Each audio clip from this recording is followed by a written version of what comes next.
Ya ikhwati fillah, fitnah kematian adalah ketika kita berhadapan dengan mungkar dan nakir. Itu merupakan sebuah fitnah kematian. Yuthabbitullahu alladhina amanu bil qawli tsabit fil hayatid dunya wal akhirah.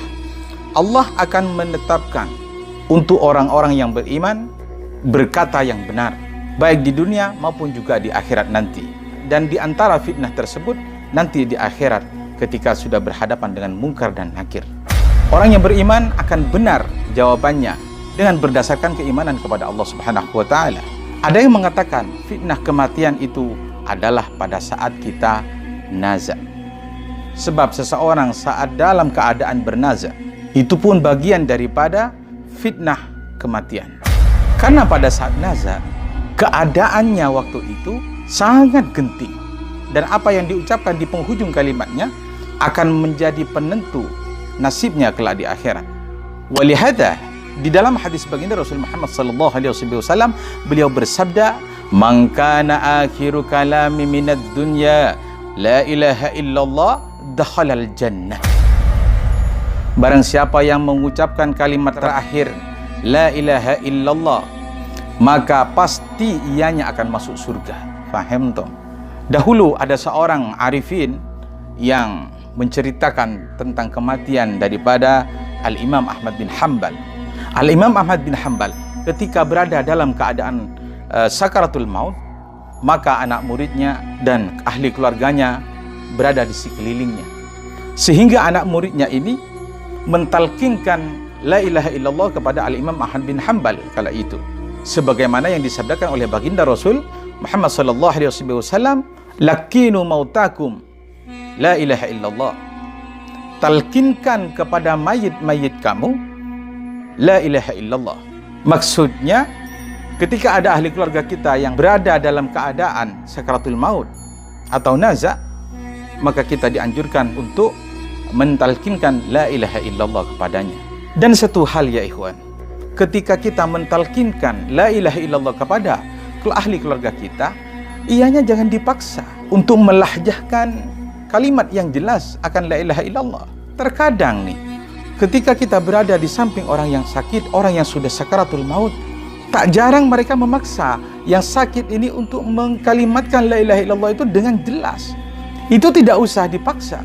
Kenapa? Sebab dalam keadaan seperti itu, organ-organ kita sudah dikunci oleh Allah.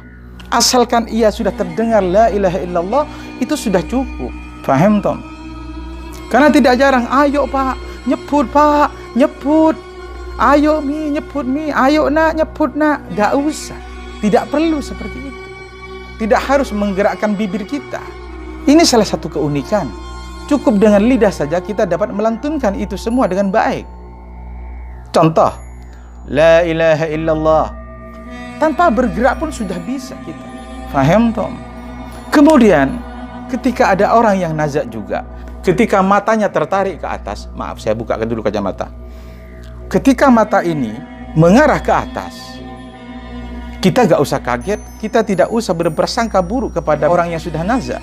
Jangan diartikan kalau matanya ketarik ke atas, maka kita mengatakan, wah si fulan tadi matanya melotot. Bukan itu, bukan melotot. Akan tetapi, ianya mengikuti ruh yang sudah ditarik ke atas. Sakit ya ikhwan. Itu bukanlah hal yang aneh. Dan itu kerap terjadi sama seseorang. Baik, kita kembali ke awal. Maka ketika Imam Ahmad bin Hanbal ditalkin oleh ahli keluarganya, la ilaha illallah, la ilaha illallah. Tiba-tiba Imam Ahmad mengatakan, la, tidak, jangan. Otomatis semuanya yang hadir di kala itu terkejut. Ada apa ini? Imam Ahmad adalah ulama besar, orang alim. Ia perawi hadis. Ada apa ini? Kemudian ada salah satu kerabatnya yang mendekat dan bertanya kepada Imam Ahmad bin Hanbal, ya Imam, kenapa engkau berkata tidak tatkala engkau ditalkin? Kemudian Imam Ahmad bin Hanbal menjawab, ya fulan, aku tidak berbicara dengan kalian, tapi tatkala aku ditalkin tadi, di depanku ada iblis sambil menggigit jarinya seperti ini. Saya berkata, "Futani ya Ahmad, futani ya Ahmad, futani ya Ahmad, engkau telah menang dariku. Aku telah gagal untuk menipumu. Futani ya Ahmad, kau menang, engkau hebat," kata si iblis. Lalu saya menjawab, "Oh, tidak, tidak. Aku masih belum terlepas dari bujuk rayumu. Aku masih belum lepas dari tipu muslihatmu, wahai iblis." Apa artinya ini semua? Beliau masih belum merasa aman daripada godaan iblis yang terkutuk.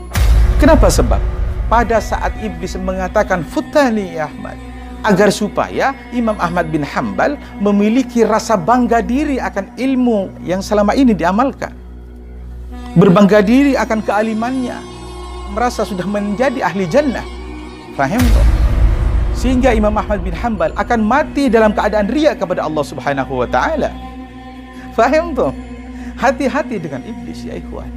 Sekali lagi saya katakan bahwa yang diharapkan iblis agar supaya Imam Ahmad itu bangga diri dengan dirinya, sehingga ia pulang dengan keadaan riya kepada Allah Subhanahu wa taala. Wal iyadu billah.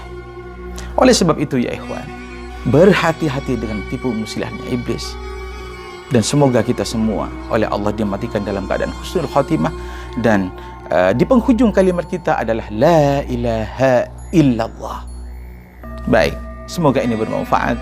Dan subhanakallahumma bihamdik asyhadu an la ilaha illa anta astaghfiruka wa atubu ilaik. Saya Widad Abdullah. Assalamualaikum warahmatullahi wabarakatuh.